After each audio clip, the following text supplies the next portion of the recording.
Gênesis 14, diz assim: quando Abraão ouviu que o seu parente fora levado prisioneiro, mandou convocar os 318 homens treinados, nascidos em sua casa, e saiu em perseguição aos inimigos até Dan. Atacou-os durante a noite em grupos e assim os derrotou, perseguindo-os até Obá, ao norte de Damasco. Recuperou todos os bens e trouxe de volta o seu parente Ló, com tudo que possuía, juntamente com as mulheres e o restante dos prisioneiros. Voltando Abraão da vitória sobre Quedorlaomer e sobre os reis que a ele se haviam aliado, o rei de Sodoma foi ao seu encontro no vale de Javé, isto é, o vale do rei. Então Melquisedeque, rei de Salém, sacerdote do Deus Altíssimo, trouxe pão e vinho, abençoou Abraão, dizendo: bendito seja Abraão pelo Deus Altíssimo, Criador dos céus e da terra. Bendito seja o Deus Altíssimo que entregou os teus inimigos em tuas mãos. E Abraão lhe deu o dízimo de tudo. Papai, nós te agradecemos por tua grande bondade, pelo teu amor imenso pelas nossas vidas. E esse é o motivo que o Senhor nos agracia sempre com a sua palavra, nos dando a oportunidade, abrindo as portas da adoração, do louvor, para que nós entremos diante de ti. E nós o fizemos com o coração, Pai, sedento por te conhecer mais. Certamente, Pai, isso não passou despercebido diante do Senhor, e o Senhor falará ao nosso coração. Nós queremos, Pai, que esse culto seja interativo. Falemos ao teu coração e queremos ouvir a sua resposta através da ministração dessa palavra. Ocupe, Pai, toda a minha mente, todo o meu corpo, todo o meu ser, que eu possa oferecer o entendimento que eu tive enquanto estudava essa palavra aos meus irmãos, para preenchê-los de toda graça que o Senhor tem para eles nesse dia. Pai, que tudo aquilo que não provém do Senhor, Pai, todas as nossas ansiedades, Pai, tudo aquilo que possa causar incredulidade, descrença, frieza, indiferença em nosso coração, seja agora tirado pelo teu Santo Espírito, e que a nossa alma, o nosso corpo, a nossa mente, o nosso coração e o nosso espírito seja tomado pela tua presença, pela unção, pela tua graça, para que possamos entender todo o propósito que essa palavra hoje foi liberada sobre nós. Nós oramos e recebemos essa palavra bendita do Senhor. Faça o que bem quiser em nós, para que possamos, Pai, fazer, usá-la, aplicá-la em outros lugares, em outras vidas, de forma que isso agrade e multiplique aquilo que o Senhor tem nos dado. Obrigado, Espírito Santo. Obrigado pela forma tão maravilhosa, tão especial que o Senhor, Pai, se relaciona conosco. Te louvamos, te agradecemos, te agradecemos, te agradecemos. Aleluia. Presença muito especial, amém? Pode aplaudir a palavra do Senhor? Aleluia. Querido, você admite, que tudo aquilo que você conquistou até hoje, ou que você vier a conquistar, são despojos de suas lutas, das suas guerras nesse mundo? Você consegue admitir isso? Você admite que nesse mundo existem outras pessoas que Deus poderia usar, pessoas que Ele poderia usar e que talvez saberiam melhor e saberia mais do que qualquer um de nós fazer o que nós fazemos, mas Deus escolheu eu e você, amém? E se nós formos vencidos por essas duas questões, que poderiam ser aí acompanhadas de muitas outras, então eu e você, nós podemos concluir que se não fosse Deus nas nossas vidas, nós estaríamos perdidos. Nós não venceríamos uma só das nossas batalhas diárias. No mundo, querido, tão moderno, tão globalizado, cheio das melhores informações sobre tudo, nós não teríamos a menor chance de vencer sequer uma das nossas lutas, sejam elas no campo profissional, familiar, no campo social, no campo ministerial e até mesmo espiritualmente.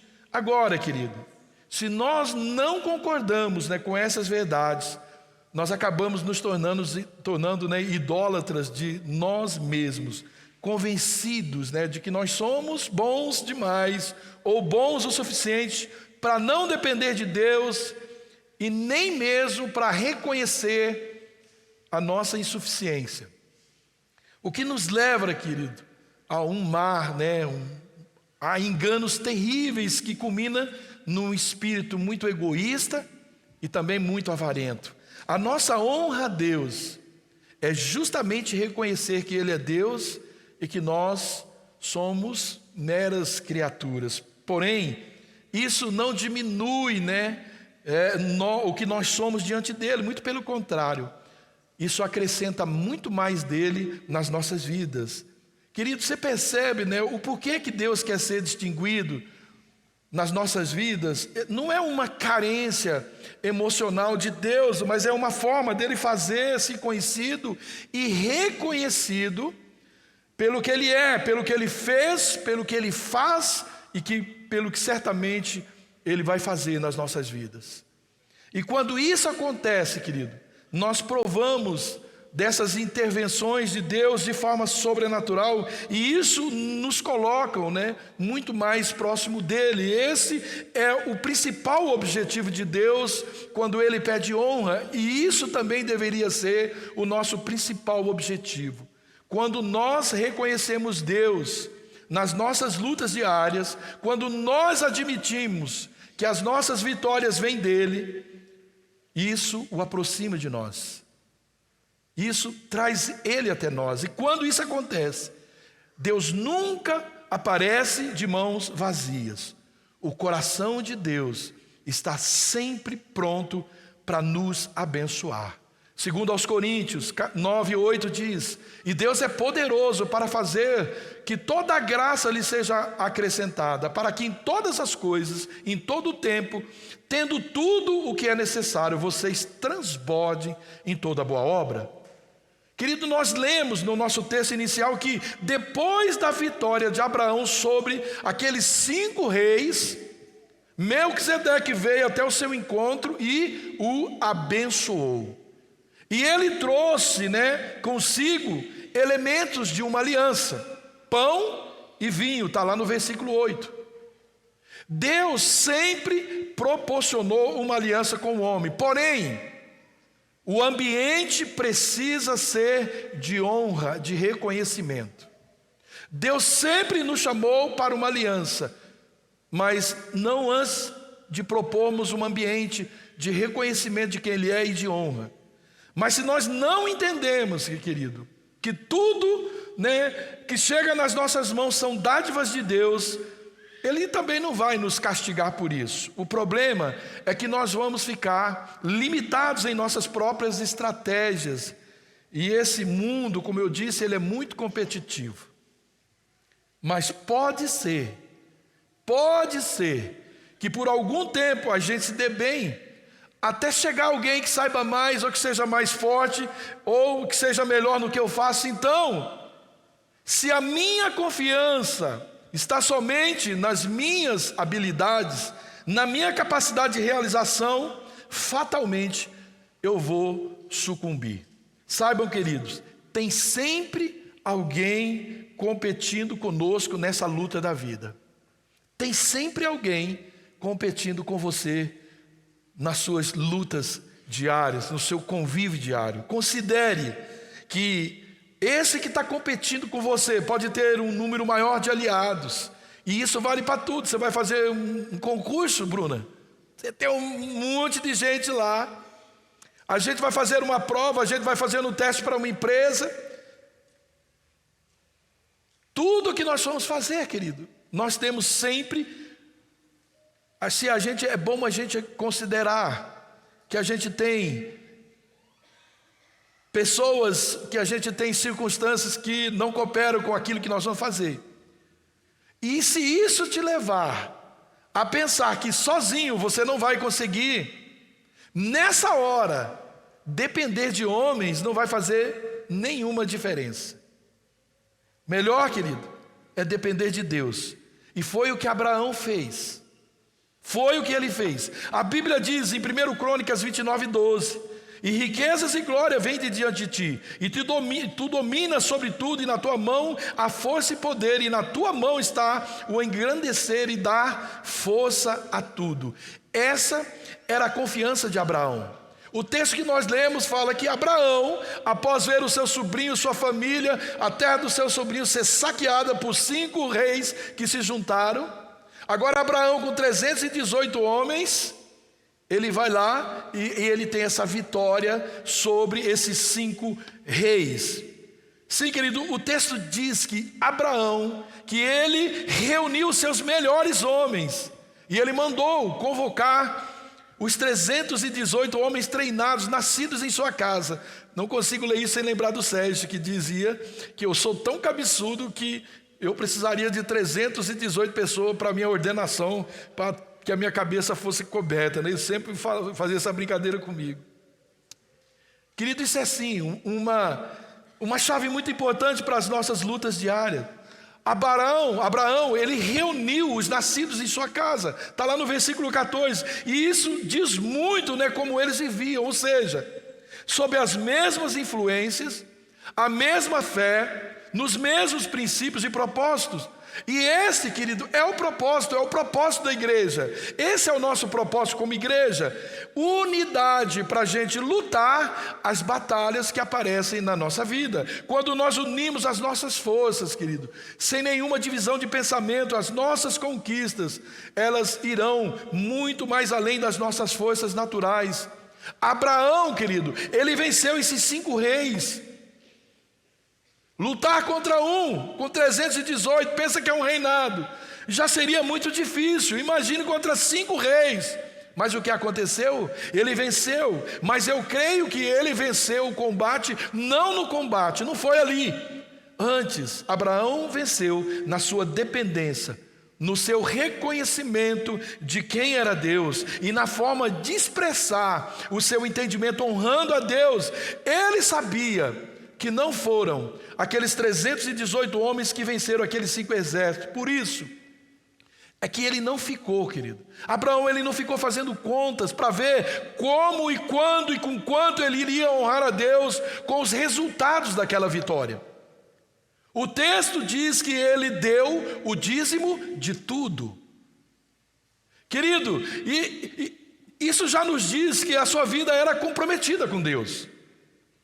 Claramente, querido, isso nos dá a entender em quem ele confiava, e não era mesmo nos seus homens. Embora eram homens treinados na sua casa, homens de confiança, mas Deus lhe deu a vitória que era impossível somente com as suas próprias estratégias, e ele sabia disso. Sabe, queridos, só entregamos o dízimo de tudo quando nós reconhecemos que o nosso tudo é uma bênção de Deus para nós e não de nós para Deus.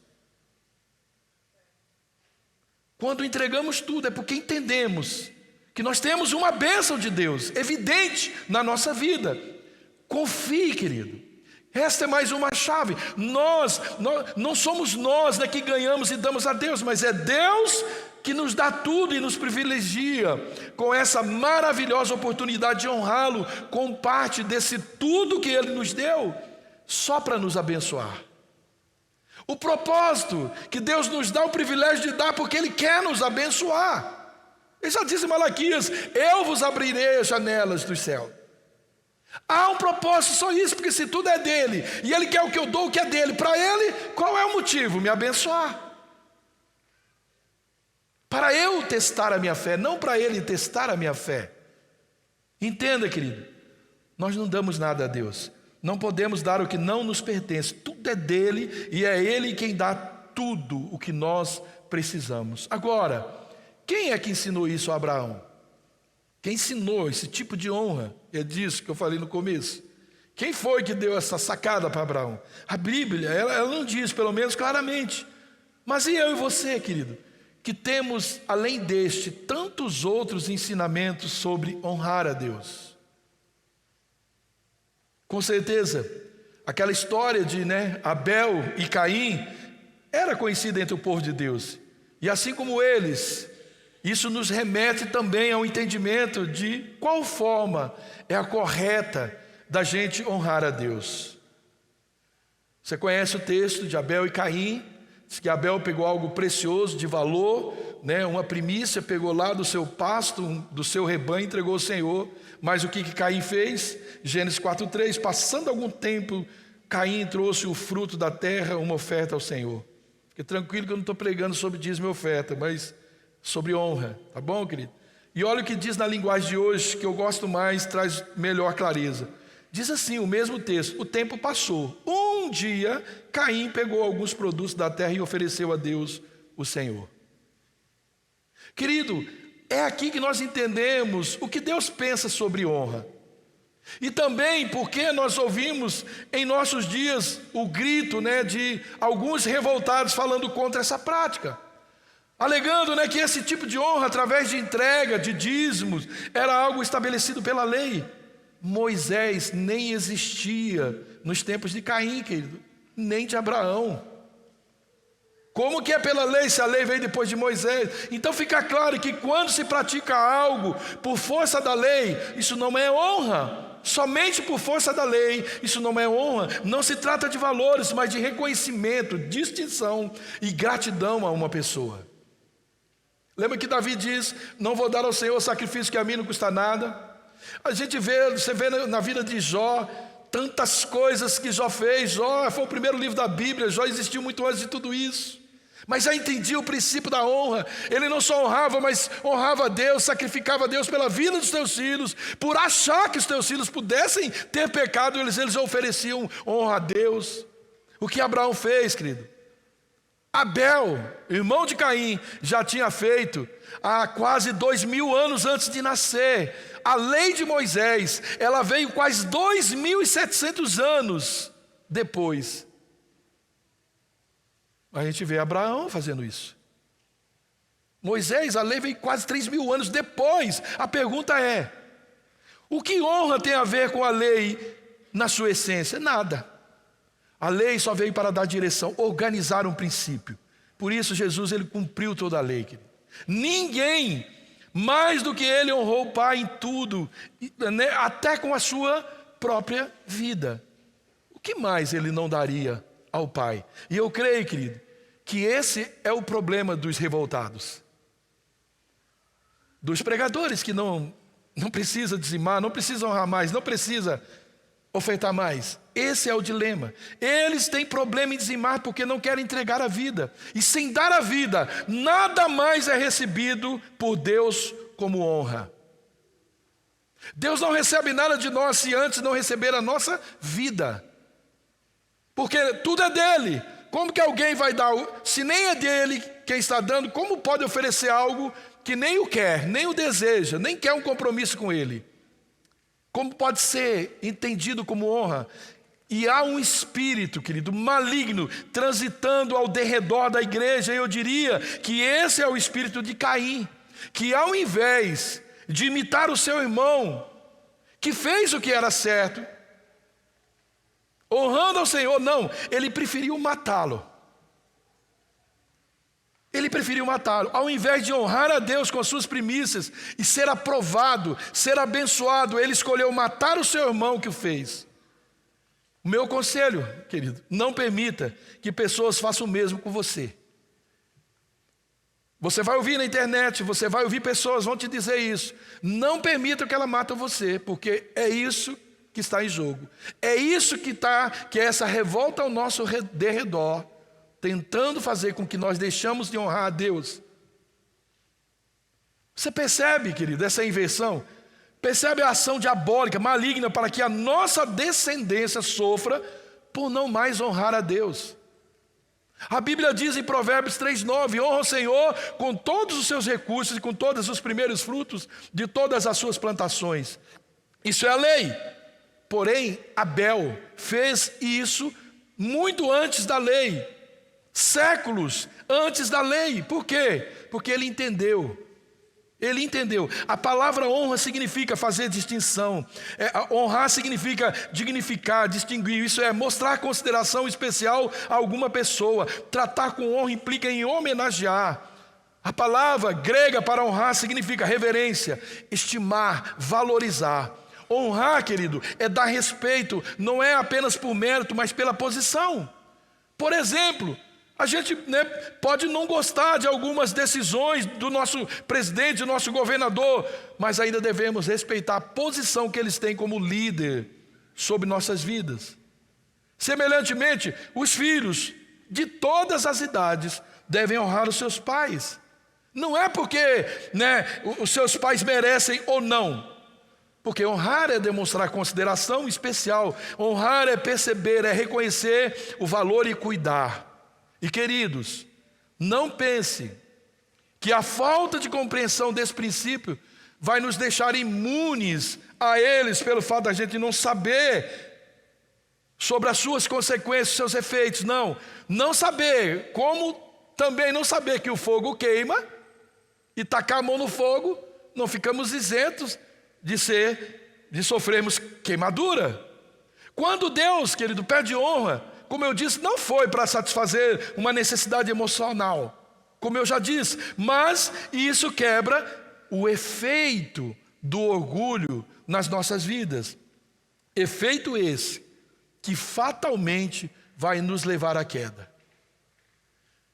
Quando honramos a Deus, só existe um propósito: sermos abençoados e não cairmos nessas armadilhas. Honrar a Deus é reconhecer que em tudo eu preciso dele. Isso é humilhar o nosso ego e admitir o que Jesus disse em João, no capítulo 15, versículo 5. Sem mim, nada. Diga nada. Nada. Sem mim, nada podeis fazer. Querido, a arrogância, ela precede a destruição, assim como a humildade sempre vai preceder a honra. É o que está escrito lá em Provérbios, no capítulo 18, versículo 12. Então, a falta de honra a Deus expõe, sim, a nossa arrogância. Em praticamente todas as situações que a Bíblia menciona a arrogância, o orgulho, a altivez, é com o acompanhamento, de algo, de uma atitude que é detestada por Deus. A Bíblia nos diz que aqueles que são arrogantes e têm um coração altivo são abominação para Ele. Provérbios 16:5 diz: abominável é ao Senhor todo o arrogante de coração. É evidente que não ficará impune. Das 7 coisas que a Bíblia nos diz que Deus odeia, a arrogância, a altivez, olhos altivos é a primeira na lista. Está lá em Provérbios, no capítulo 6. O próprio Jesus diz que o que sai do homem é o que o contamina. E aí ele faz uma lista de 13 características daquilo, ou daqueles que estão fora do favor de Deus. E ele considera a altivez, o orgulho, a arrogância no mesmo patamar da imoralidade sexual e do assassinato. Jesus diz que o arrogante é como, que Deus ele considera a mesma coisa do assassino e daqueles que praticam imoralidade sexual. A arrogância, querido, nada mais é do que uma demonstração aberta daquele senso de alta importância. Jesus diz, aliás, Paulo diz para Timóteo que isso é o que vai acontecer nos últimos tempos, que os homens eles serão egoístas, serão arrogantes.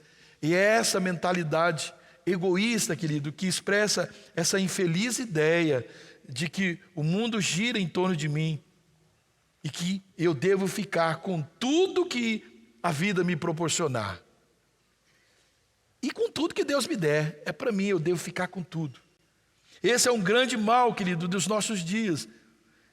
As pessoas, elas cobram tanto. Me ame, me dê, mas sem aquela disposição de amar e nem de dar nada para ninguém. E eu pergunto, querido, caberia alguma atitude de honra em alguém com essas características? Mas voltando a Abraão, percebe o que ele entendeu, querido? Mesmo sendo ele quem foi para a guerra, lutou e venceu. Certamente quem treinou, foi ele que treinou aqueles homens, porém, em sua humildade, ele reconheceu que nada disso seria possível sem a presença de Deus, sem a participação de Deus. Ele entendeu. O versículo 20 diz: bendito seja o Deus Altíssimo, que entregou os seus inimigos nas suas mãos. Isso foi o que ele ouviu. Foi isso que o levou a honrar a Deus, foi isso que o levou a entregar o dízimo de tudo. E foi isso que, por isso que a sua posteridade foi abençoada. As suas gerações foram abençoadas. O contrário disso também, querido, traz resultados e são catastróficos. Malaquias 2:2 diz: se vocês não derem ouvidos e não dispuserem a honrar o meu nome, diz o Senhor do Exército, lançarei maldição sobre vocês, e até amaldiçoarei as suas bênçãos. Aliás, já as amaldiçoei, porque vocês não me honram de coração. Por que Deus diz de coração? Bastaria dizer não me honra. Vocês não me honram de coração. Porque muitas vezes, querido, os nossos lábios dirigem palavras a Deus, dizendo coisas que não estão em nossos corações. Especialmente quando nós cantamos, entrego tudo, mas nem sequer nós somos fiéis nas coisas mais básicas, como por exemplo, nos dízimos, nas ofertas, que são despojos das nossas jornadas diárias. Você acha que essa vida custa pouco para Deus, você viver nessa terra? Quantos anjos você acha que estão empenhados só para que você não morra já? Só para que Satanás não elimine a sua vida, mas assim, num piscar de olhos, quantos anjos estão empenhados? Ou você acha que se ainda não basta o que não vemos, que mesmo nesse mundo, quantas vezes você é livrado da morte, de acidentes, doenças, de tantas coisas? Sua vida e minha vida, querido, é uma jornada diária de conquista. No mínimo, Deus deveria ser honrado por cada uma delas. Abraão, Abel, sem nenhuma pregação como essa, entendeu. Quem pregou isso para eles? Ele já entendeu. É tempo da gente clamar: Deus, aonde estão estacionadas essas coisas na minha vida que não acessam mais o meu coração? Aonde isso está estagnado na minha vida, que não chega mais ao meu coração? Aonde estão as minhas atitudes que te honravam em todas as coisas? Eu te vi em tudo, em minhas lutas diárias, no meu trabalho, na minha casa, na minha empresa, e agora eu não vejo mais. Tudo que eu fazia, o Senhor era lembrado, o Senhor era honrado. Tudo que o Senhor me dava, eu devolvi em forma de honra ao Senhor parte dessas bênçãos. Aonde isso só virou música, só virou cântico da minha vida, palavras vazias. É tempo da gente clamar, querido. Eu quero voltar ao primeiro amor, às primeiras obras. Eu quero honrar com as primícias de tudo e renovar a minha aliança contigo. É tempo da gente clamar, querido. Eu quero uma vida renovada. Eu quero refazer a minha amizade, a minha vida de honra, de relacionamento com o Senhor. Quantas pessoas, querido, estão vivendo hoje em função dos seus filhos, em função dos seus pais, algumas em função do namorado, marido, família, bens, patrimônio, e alguns vivendo em função da sua própria vida. Muitas pessoas, elas têm focado as suas vidas nas coisas desse mundo e desprezando, querido, nitidamente o compromisso de Deus e a salvação, essa salvação gratuita que Jesus nos proporcionou. Ouçam isso, meus amados, para que aqueles que honram a Deus, porque aqueles que honram a Deus, eles têm sempre isso, pão e vinho. Aqueles que honram a Deus têm sempre pão e vinho. O rei de Salém, Melquisedeque, abençoou Abraão. O rei Jesus já nos abençoou com todas as bênçãos nas regiões celestiais. Nós já fomos abençoados. Essa é a nossa experiência como servos, querido, porque nós cremos que nesse tempo Deus está à procura desses adoradores. Para o quê? Para os abençoar. Por que Deus necessita de tanta adoração aqui, se o céu está cheio de adoradores, 24 horas, anjos, arcanjos, querubins, serafins? Que diferença faz a minha adoração no céu? Mas para mim faz toda a diferença. Por causa desse coração, querido, de Abraão, Ouça o que o Senhor Jesus disse a ele depois, o Senhor disse a ele depois dessas atitudes. Gênesis 15:1. Depois dessas coisas, o Senhor falou a Abraão numa visão: não tenha medo, Abraão, eu sou o seu escudo, grande será a sua recompensa.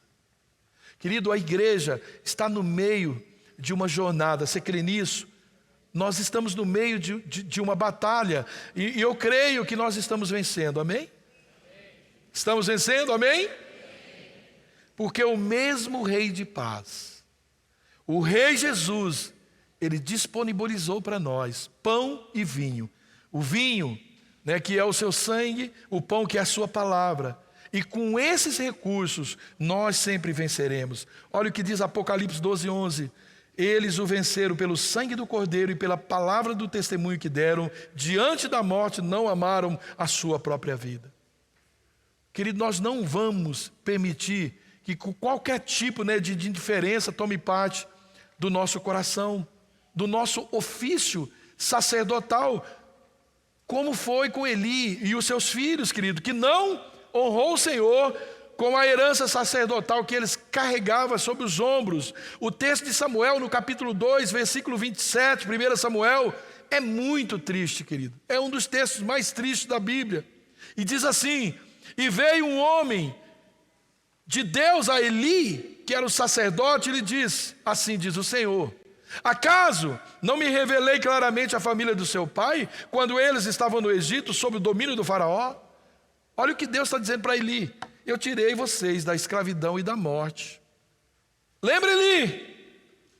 Eu salvei vocês, eu tirei vocês do pecado, e agora vocês são membros da minha igreja, e são sacerdotes, são ministros meus. Eu escolhi seu pai dentre todas as tribos de Israel, para ser o meu sacerdote, subir no meu altar, queimar incenso e usar um colete sacerdotal na minha presença. Olha o que Deus está dizendo. Eu te honrei com o ministério, eu te dei uma célula, eu te dei uma liderança, eu te dei um ministério, eu te dei dons. Deus está dizendo isso aqui para Eli. E ele continua: também dei a família do seu pai para todas as ofertas preparadas no fogo pelos israelitas. Eu te sustentei, eu te alimentei. E ele continua: por que vocês zombam do meu sacrifício e da minha oferta que determinei para a minha habitação? Olha, Deus dizendo tudo isso, depois ele diz: por que é que vocês estão falhando em me honrar? Por que você honra mais os seus filhos do que a mim, deixando-os engordar com as melhores partes de todas as ofertas feitas pelo meu povo Israel? Olha o que Deus está dizendo, querido. Eu tirei vocês, eu salvei vocês, eu dei ministério para vocês, eu sustentei, coloquei alimento na sua casa, e agora vocês estão tratando os seus filhos melhor do que a mim. E ele continua: portanto, o Senhor, o Deus de Israel, declara: prometi à sua família e à linhagem do seu pai que ministrariam diante de mim para sempre. Mas agora o Senhor declara: longe de mim tal coisa. Honrarei aqueles que me honram, mas aqueles que me desprezam serão tratados com desprezo. É chegado a hora em que eliminarei a sua força e a força da família do seu pai. Não haverá nenhum idoso na sua família. Olha a consequência da desonra, querido. Da falta de reconhecimento que fomos alcançados, salvos, fomos agraciados com ministério, com dons, com uma liderança. Nós somos alimentados, Deus proveu pão e vinho para nós. Que terrível consequência, que por falta de honrar o Senhor, por deixar de servir ao Senhor para servir somente os próprios interesses. E veja aqui, querido, uma desculpa que nós ouvimos muito: Deus, dentre todos, tudo aquilo que desonrou a Deus, Deus destaca até a própria família. Então, quando usamos de desculpa que nós não servimos a Deus, não honramos a Deus por causa da família, porque queremos o melhor para os filhos, melhor para o esposo, melhor para a esposa, isso não é aceito, é desonra, pode ser desonra a Deus. Quando isso vem antes, porque Deus é primeiro lugar, está antes da nossa família, antes da nossa casa. Para concluir, queridos,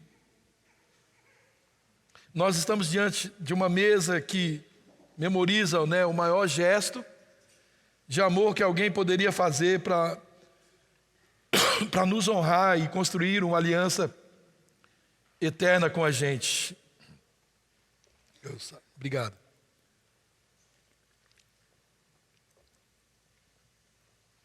Como nós poderíamos não entregar tudo àquele que não poupou a sua própria vida por nós? Nós estamos diante de uma mesa que nos proporcionou uma comunhão eterna, nos proporcionou a vida eterna. Como que a gente pode não entregar àquele que nos proporcionou isso com a sua própria vida? Ele nos oferece pão e vinho, aliança com seu corpo através do seu sangue derramado naquela cruz. E aqui, querido, na nossa frente, está uma mesa que traz um significado muito maior do que a gente vir aqui pegar um pedaço de pão e um cálice de suco de uva. Mas é um altar, e é um altar de entrega de tudo que nós temos e de tudo que nós somos. Jesus, naquela cruz, Ele já nos deu vitórias sobre todas as batalhas que a vida, querido, certamente nos traria. Todas as vitórias, Ele já nos deu. O que é que nós estamos entregando a Ele dos despojos de cada uma dessas batalhas? O que é que nós estamos devolvendo a Ele? Aqueles elementos, o pão e o vinho, testificava que aquela vitória de Abraão veio porque ele tinha uma aliança com Deus. E por isso, querido, ele honrou o Senhor dando o dízimo de tudo. Dando o dízimo de tudo. E é dízimo mesmo que a Bíblia diz lá, quando a lei nem existia. O que você terá, querido, ou o que você trará a essa mesa como honra ao Senhor por tudo aquilo que Ele tem feito por você? Porque esse, querido, é um altar, e é um altar de exame, é um altar de entrega, e não é um altar de pedido. Esse é um lugar de se examinar e um lugar de se entregar. Naquela mesa, querido, com aqueles discípulos, Jesus, Ele ensinou a servir. Jesus, Ele ensinou que quem quer ser o maior deve ser aquele que mais vai servir, que deve ser servo de todos. Ele ensinou a amar os inimigos. Não podemos esquecer que Judas, seu traidor, estava lá naquela mesa sendo servido por Jesus. É uma mesa de entrega. Por isso que precisamos examinar.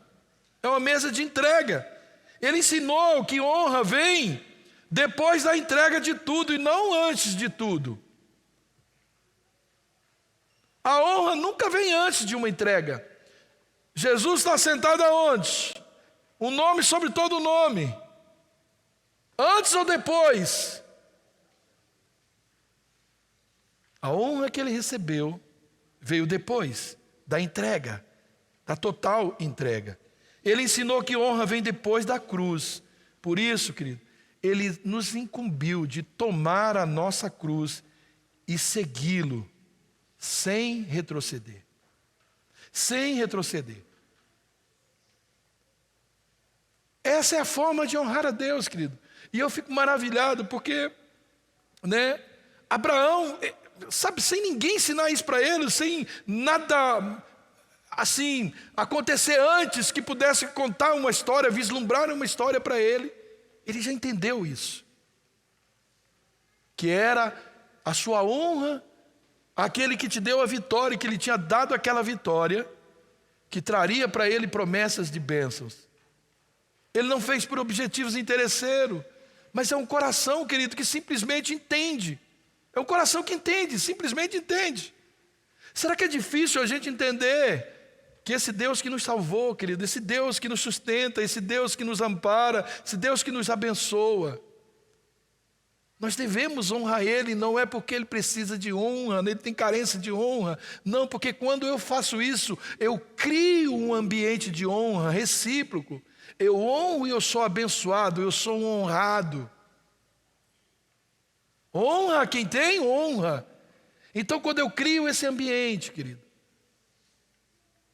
eu vivo esse ambiente, eu vivo envolvido nesse ambiente de honra. Eu recebo aquilo que é o oriundo desse ambiente que é inerente a esse ambiente de honra. E nunca vai ser diferente, querido. Então, que a gente aprenda isso, que a gente desenvolva esse estilo de vida, que tudo que nós temos, tudo que chega às nossas mãos, que as vitórias que nós obtemos, todos os dias, se a gente negar que isso existe, isso por si só já se torna uma desonra. É Deus que cuida de nós, é Deus que nos dá o alimento, é Deus que deu a sua casa, é Deus que deu o seu carro, é Deus que te trouxe até aqui, é Deus que te deu uma família. Ah, mas não é a família bem que eu queria. Comece a honrar Deus e você vai ver que ela vai ser a família que você sonhou. Comece a honrar Deus. Sua empresa não está bem, comece a honrar Deus com as primícias de tudo que você ganha naquele lugar. E eu duvido que aquela empresa não vai prosperar. Comece a honrar Deus na sua vida. Comece a distinguir Deus na sua vida com as primícias de tudo aquilo que Ele tem te abençoado. Eu duvido que você não vai prosperar. Porque essa é a palavra de Deus. Essa é a palavra de Deus. Enquanto nós vivemos, queridos, sob desculpas, porque não dá, porque não tem, porque não sabia, nós não vamos sair, querido, nós não vamos deixar de receber, nós não vamos deixar, né, como eu disse, de receber as consequências disso só porque a gente disse que não sabia. Nós precisamos, querido, honrar a Deus, porque o que Deus fez, a expressão de honra que Deus fez conosco, é impagável. Não há nada que eu ou você possamos dar a Ele que pode, equiparar o que Ele fez por nós. Ele nos honrou. Jesus abriu as portas do céu para mim e para você. Ele perdoou os nossos pecados. Ele nos sustenta todos os dias. Se a gente não acredita nisso, que não tem necessidade de estar aqui. Lá fora é a mesma coisa, só porque estamos dentro de um ambiente, isso não faz diferença, não faz de nós mais crente ou menos crente. Isso só testifica que podemos ser crentes porque gostamos do ambiente, mas a verdade é que o cristianismo é muito mais do que isso. Essa vida de reciprocidade, essa vida de unidade, né, de cumplicidade com o Senhor, ela exige mais de nós, mais desse princípio. Eu quero ler 1 Coríntios 11, 23, para que a gente possa participar da ceia do Senhor. 1 Coríntios 11, 23. Pois recebi do Senhor o que também lhes entreguei, que o Senhor Jesus, na noite em que foi traído, tomou o pão, e tendo dado graças, partiu e disse: esse é o meu corpo que é dado a favor de vocês. Façam isso em memória de mim. Da mesma forma, depois da ceia, ele tomou o cálice e disse: esse cálice é a nova aliança do meu sangue. Façam isso sempre que o beberdes em memória de mim. Porque sempre que comeres desse pão e beberes desse cálice, vocês anunciam a morte do Senhor até que ele venha. Portanto, todo aquele que comer o pão e beber o cálice do Senhor indignamente, será culpado de pecar contra o corpo e o sangue do Senhor. Examine-se o homem a si mesmo, e então coma o pão e beba do cálice. Pois quem come e bebe sem discernir o corpo do Senhor, bebe e come para a sua própria condenação. Por isso, há sempre entre vocês muitos fracos e doentes, e vários já dormiram ou morreram. Sabe, querido, existe uma forma para que a gente se una ao Pai através da ceia do Senhor. Para que Jesus diz, falando sobre a ceia, que a gente tem que comer dele, beber do sangue, comer de sua carne. Só assim nós seremos parte dele. Agora, essa vida não dá para deslinkar, para desligar ela de um outro estilo de vida cristã, ou do estilo genuíno de vida cristã. Não dá. Não dá para eu ser crente aqui, não dá para em 5 minutos só eu definir a minha vida cristã. Não, nós estamos no processo. E nós, querido, examinamos todos os dias, em todo momento, nossas atitudes, nossos pensamentos.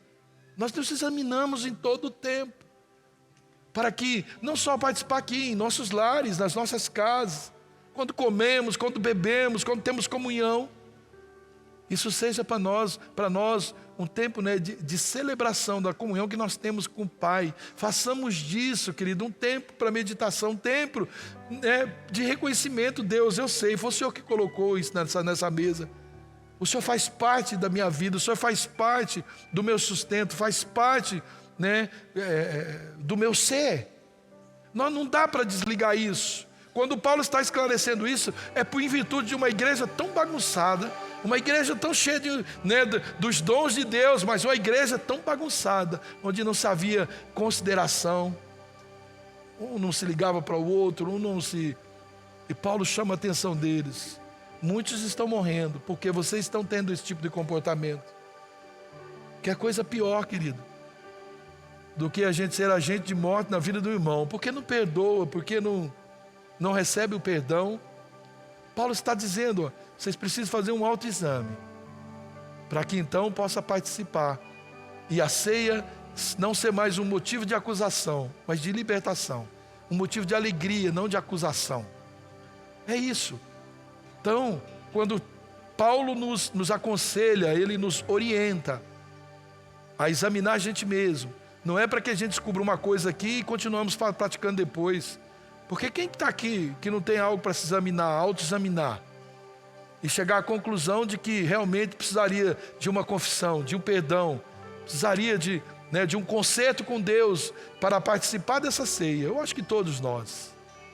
Quem aqui pode afirmar que passou o mês inteiro sem cometer um só pecado, sem em algum momento não ficar com bronca do irmão ou falar mal de alguém? Quem aqui conseguiu passar o mês todo assim? Pois é, querido. Mas nós temos isso, essa é a nossa vida. Então nós precisamos viver uma vida, de alinhamento com o Senhor. Não viver de ceia em ceia, consertando os mesmos erros. Abra o seu coração. Isso também é uma atitude de honra a Deus. E isso vai trazer vida, e vida abundante para nós. Não mais morte ao participar disso. Não mais tristeza e acusação. Mas uma festa de alegria para as nossas vidas. A ceia é isso. A ceia é isso. O Senhor morreu não para que eu vivesse sob domínio do pecado, a acusação do inimigo. O Senhor morreu para que eu fosse liberto de toda acusação, de toda tristeza, toda angústia, toda a ferida. O Senhor morreu para me libertar de tudo aquilo, né, que o mundo já tinha colocado sobre mim. Já não mais faz parte de mim o pecado. Ele não tem mais domínio sobre a minha vida. Agora eu sou livre para viver tudo aquilo que Deus tem para a minha vida. Amém? Então, aproximar dessa mesa, querido, vem com essa consciência. Sabe, vem pronto, não para ficar pedindo ao Senhor, mas para ficar oferecendo ao Senhor. Pergunta ao Espírito Santo, enquanto você estiver fazendo essa auto-meditação: o que é, Senhor? O que é que eu preciso? Dízimo do que eu tenho que colocar? Do que eu tenho que dar, oferecer tudo ao Senhor? O que é que está na minha vida que eu estou negando a reconhecer que isso está na minha vida porque o Senhor me deu?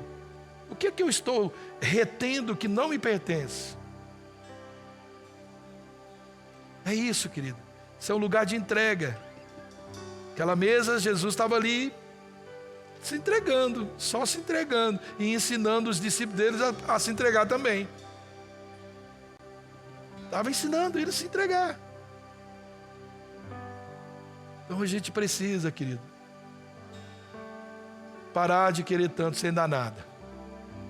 Vamos colocar no nosso coração que melhor é dar do que receber, porque é isso que está na palavra. E vamos procurar dar, não só saber, dar mais do que querer ficar recebendo, porque é impossível que vençamos a Deus no dar. Quanto mais você dá, mais você recebe. Quanto menos você dá, menos você recebe.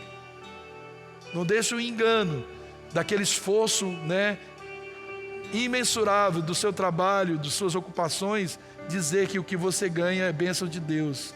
Porque nós podemos ganhar sem mesmo sendo um ateu, eu posso ficar rico, à custa de muito esforço e futuramente de uma perda de salvação. Melhor é muito com bênção. Melhor é muito com as bênçãos do Senhor. E se eu tiver que tiver nada, eu prefiro ter nada, mas ter todas as bênçãos de Deus. Amém? Vamos orar? Feche os teus olhos. Fala com o Espírito Santo, querido. Fale com Ele. Fale com Ele agora. Peça para Ele te fazer lembrar. Existe algum débito na sua vida para com o Senhor? Deixa Ele te convencer. Sejam débitos emocionais, sejam eles espirituais, ministeriais, financeiros. Fale com Ele, querido, fala com Ele. Faça de hoje um dia da sua oferta ao Senhor. Da sua oferta, a oferta da sua vida, a oferta dos seus bens, dos seus valores e muitos dos seus achômetros. Oferta. Diga ao Senhor que você quer mudar hoje, quer marcar sua vida para um novo nível de honra. Você quer elevar o seu nível de honra. Se você já honra o Senhor, diga hoje que você quer elevar esse nível de honra a Ele. Queridas, as promessas de Abraão são tremendas, as promessas de Abraão, que nele todas as famílias da terra seriam abençoadas. Você quer as mesmas promessas, é preciso ter o mesmo coração, disposto a honrar a Deus, reconhecer que tudo que tem, tudo que é, tudo que pode, veio dele, tudo é dele, tudo por Ele, veio dele, é por Ele. Amado Espírito Santo, glorificamos o Teu nome, Jesus. Oh Pai, reconhecemos, Pai, que nada temos, que não somos nada, e que ao mesmo tempo nós temos tudo, Pai, e que o Senhor nos confiou, e o Senhor continua confiando a nós responsabilidades, e que o nosso coração entenda, Pai, que um dia estaremos diante do Senhor prestando conta de cada uma dessas responsabilidades. Pai, eu oro no nome do Senhor Jesus, que essa graça, essa sabedoria para entender, Pai, esses princípios de honra, de responsabilidade para com aquilo que é do Senhor, esteja sobre as nossas vidas, que ao participarmos desse momento, dessa ceia, nós possamos, ó Pai, ter um coração muito mais voltado a nos doar, a nos entregar, a nos submeter ao Senhor, ao Teu chamado, à Sua vontade, do que, Pai, buscar alguma coisa para satisfazer, para preencher algo em nós. Que possamos olhar o que preenche o Senhor, o que honra o Senhor, qual é o propósito do Senhor, qual é o Teu lugar, Pai, qual é o lugar que o Senhor quer para nós, qual é a medida, Pai amado, de contentamento, e nisso nós, ó Pai, louvarmos o Teu nome, nos contentarmos, ó Pai. Pai, nós oramos, nós Te pedimos, Pai, que se há em nosso coração algo que nos impede de enxergar mais, algo que nos impede, Pai, de ir mais além por conta de rancor, por conta de ressentimento, de amarguras, Pai amado, que o Senhor traga cura sobre nossas vidas, que o nosso coração se libere, Pai, para receber perdão e graça, para que possamos experimentar, Pai, toda a honra que o Senhor nos proporcionou naquela cruz. Estávamos no mais profundo lamaçal, mas o Senhor abriu as portas do céu e nos honrou com a salvação. O que podemos Te dar, Pai? O que podemos Te oferecer? Fala conosco, Jesus. Fala conosco, Pai. Abra o nosso entendimento para que possamos experimentar tantas outras ricas bênçãos que o Senhor tem para nós. Obrigado, Espírito Santo. Obrigado por esse pão, por esse cálice. Nós recebemos com alegria, com gratidão, trazendo à nossa memória que o Seu sacrifício nos proporcionou, nos deu a oportunidade e o direito de reunirmos como Seu corpo, Sua igreja, Sua noiva, e participarmos juntos dessa festa do amor, essa festa ágape. Receba a honra, Pai, receba a glória. Pai, nós Te honramos e Te convidamos, Pai, participe desse momento, alegre-se conosco. Ó Espírito de Deus, leva-nos a uma compreensão profunda. Nós oramos, Pai, nós Te agradecemos, Pai, muito obrigado. Obrigado, Senhor. Obrigado por nos salvar, por nos amar. Obrigado por sofrer a nossa morte, as nossas dores. Obrigado, Pai, por levar em seu corpo o peso do nosso pecado. Obrigado por nos libertar. Obrigado por nos tirar, Pai, do império das trevas e nos colocar no reino do Filho do seu amor. Obrigado, Jesus. Obrigado por tudo. Aleluia.